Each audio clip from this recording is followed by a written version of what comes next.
Olá! O julgamento pelo Supremo Tribunal Federal sobre a descriminalização do porte de maconha para uso pessoal, que ainda não terminou, reabriu a discussão sobre o tema no país.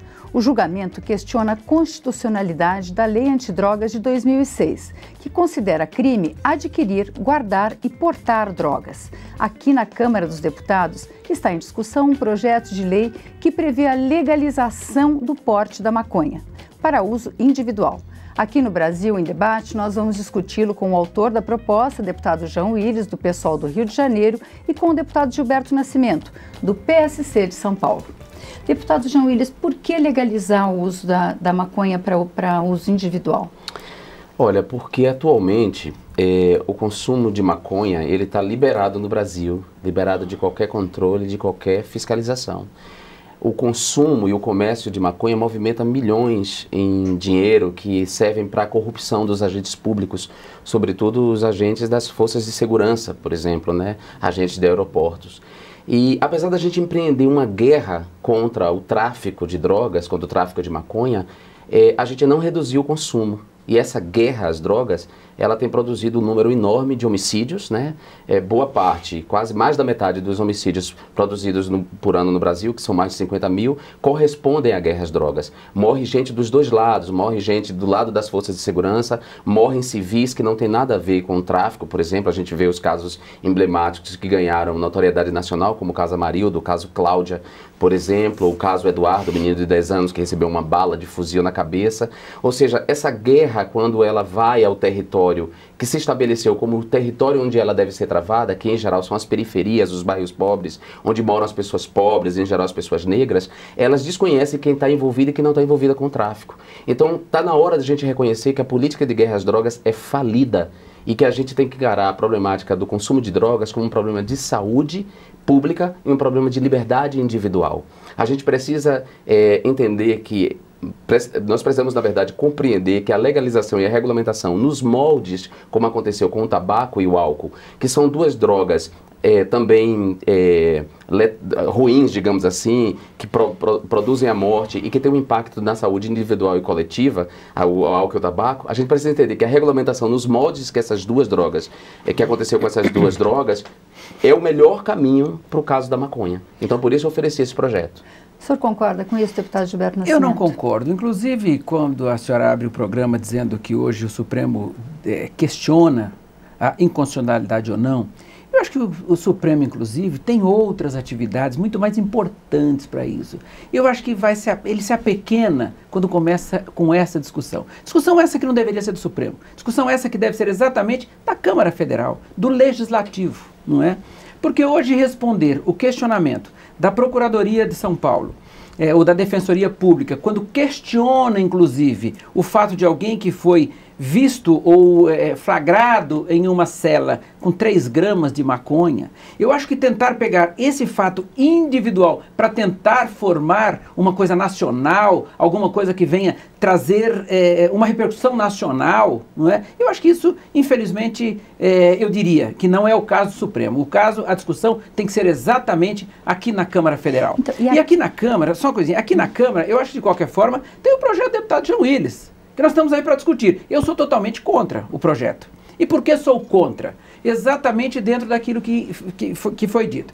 Eu acho que o problema da droga hoje, ela em alguns lugares em que foi regularizada, se nós pegarmos, por exemplo, países de primeiro mundo, em cidades, em lugares que ela foi regularizada, ela infelizmente também não resolveu o seu problema. Não, e por que não resolveu o seu problema? É verdade. Se nós pegarmos, por exemplo, os Estados Unidos, mas é um grande país super desenvolvido e vamos nos balizar nele. Tá bom, vamos ao Colorado, vamos a Seattle, vamos aonde aconteceu isso e que infelizmente não resolveu o seu problema. Pelo contrário, nós tivemos o maior número de acidentes, nós tivemos o maior número de famílias comprometidas.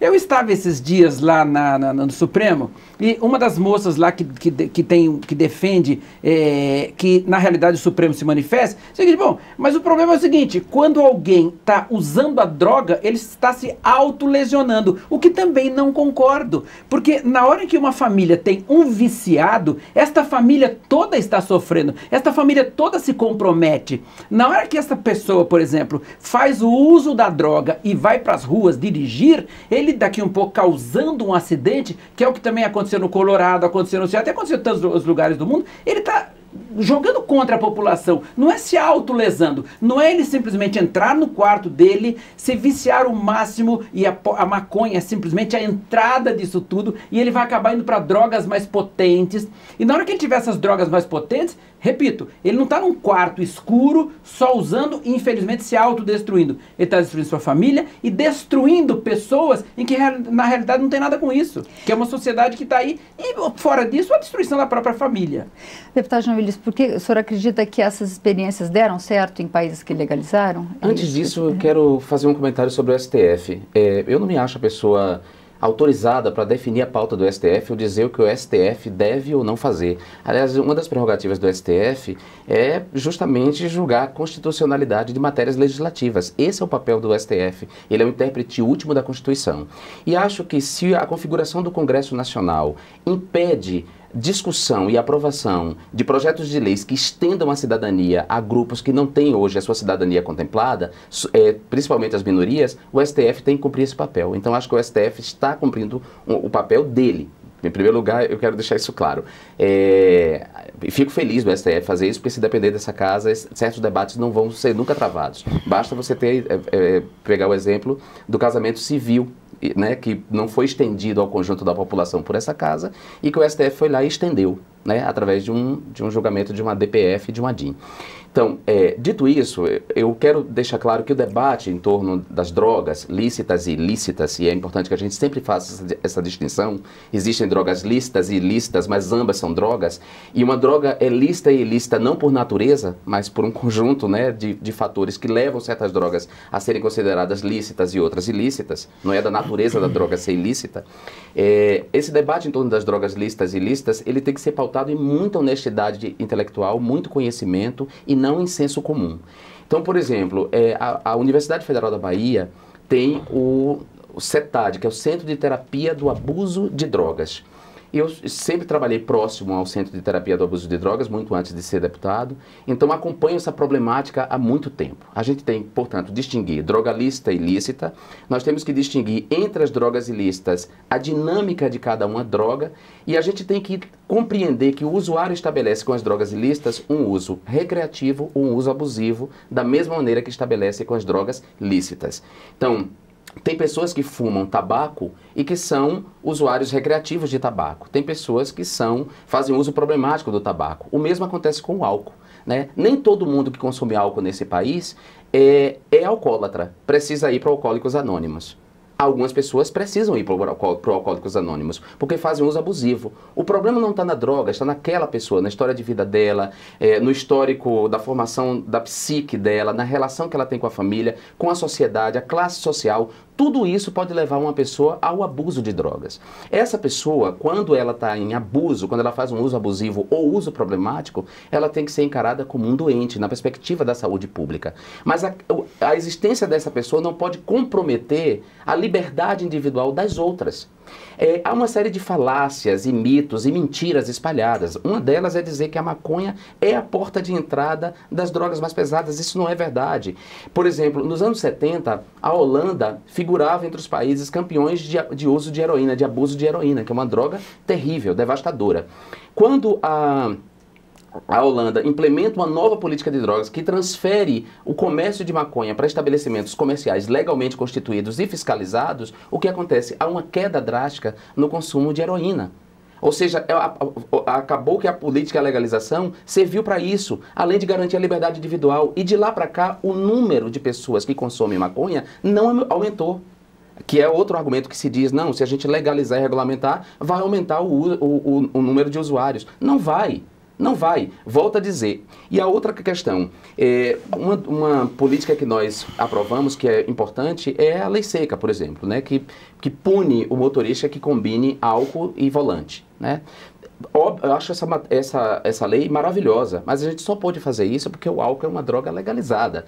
Se o álcool estivesse sendo vendido por traficantes, e quando eu falo traficantes, eu não estou me referindo aos traficantes do varejo, aos pobres, aos aviões. Eu estou me referindo aos grandes traficantes. Se o álcool estivesse na mão de traficantes e fosse uma droga ilícita vendida ilegalmente, movimentando milhões, a gente não poderia aprovar uma lei seca. Deputado Gilberto Nascimento, o senhor acha que não há diferença entre a maconha e outras drogas consideradas mais pesadas? Eu concordo, eu continuo dizendo que a maconha é a porta de entrada. Gente. Mas isso não é verdade. É verdade. Não, isso não é verdade. Se você pegar, por exemplo, a Associação Brasileira de Psiquiatria, isso não é verdade. Eles têm um parecer que diz que realmente, quer dizer, eu não sou médico, eu sou delegado de polícia, não é? Quer dizer, então, eu não sou médico. Agora, aí eu fui ouvir os médicos, a Associação Brasileira de Psiquiatria diz que é realmente a grande porta de entrada. Não é agora verdade. veja, quando você também fala que a pessoa, por exemplo, usa o álcool e daqui um pouco ela pode ter um autocontrole, mas num determinado momento, quando você tem uma droga mais forte, você já não se controla mais o teu organismo. E principalmente quando hoje nós temos a droga espalhada aí para garotos de 12, 13 anos. Porque na hora que nós liberarmos isso, basta ir ao Quioconic à noite, de madrugada, e ver os mulambos, que infelizmente seres humanos que caminham lá totalmente perdidos, totalmente acabados. Que começaram com a maconha, depois foram para o crack. E se nós sairmos de Brasília e formos a São Paulo, vamos ver isso na Cracolândia. Que desgraça é aquilo? Quantas famílias estão se destruindo exatamente porque, infelizmente, claro que faltou por parte dos órgãos de segurança pública o trabalho mais decidido e, por outro lado, como você sabe, já, essa coisa, por exemplo, na hora que o menino está viciado, a tendência dele é viciar o colega de escola para que possa daqui um pouco manter o seu próprio vício. Então, na hora que você vê a situação dessa, aí eu te pergunto, a quem interessa isso? Se, por exemplo, repito, a Associação Brasileira de Psiquiatria diz que é isso, e aí eu acredito na Associação Brasileira de Psiquiatria. Eles trazem dados, por exemplo, que aonde foi implantado, isso não funcionou. Se não funcionou, trouxe muito mais traumas, muito mais acidentes de trânsito, muito mais... Nós temos um trânsito hoje que já mata 50 mil pessoas por ano. E grande parte dos que se envolvem em acidente, principalmente os caminhões à noite e assim por diante, são por causa do quê? Do álcool. Agora, nós vamos facilitar mais uma droga para que possamos daqui um pouco chegar a 100 mil acidentes? Quer dizer, onde é que vai a vida das pessoas? E fora isso, os traumas que acontecem, os traumas que existem. O nosso sistema de saúde, nós estamos num país que não tem saúde para nada. Os nossos hospitais estão lotados, os nossos hospitais não têm nenhuma condição mais de cuidar de ninguém. Agora, dizer hoje o seguinte, olha, fumem à vontade, usem à vontade, façam o que vocês quiserem, é dizer o seguinte, nós precisamos de um sistema de saúde muito mais reforçado para, de qualquer forma, atender essas pobres vítimas que vão se tornar com a liberação das drogas nesse país. A gente vai fazer um pequeno intervalo e volta já com esse debate.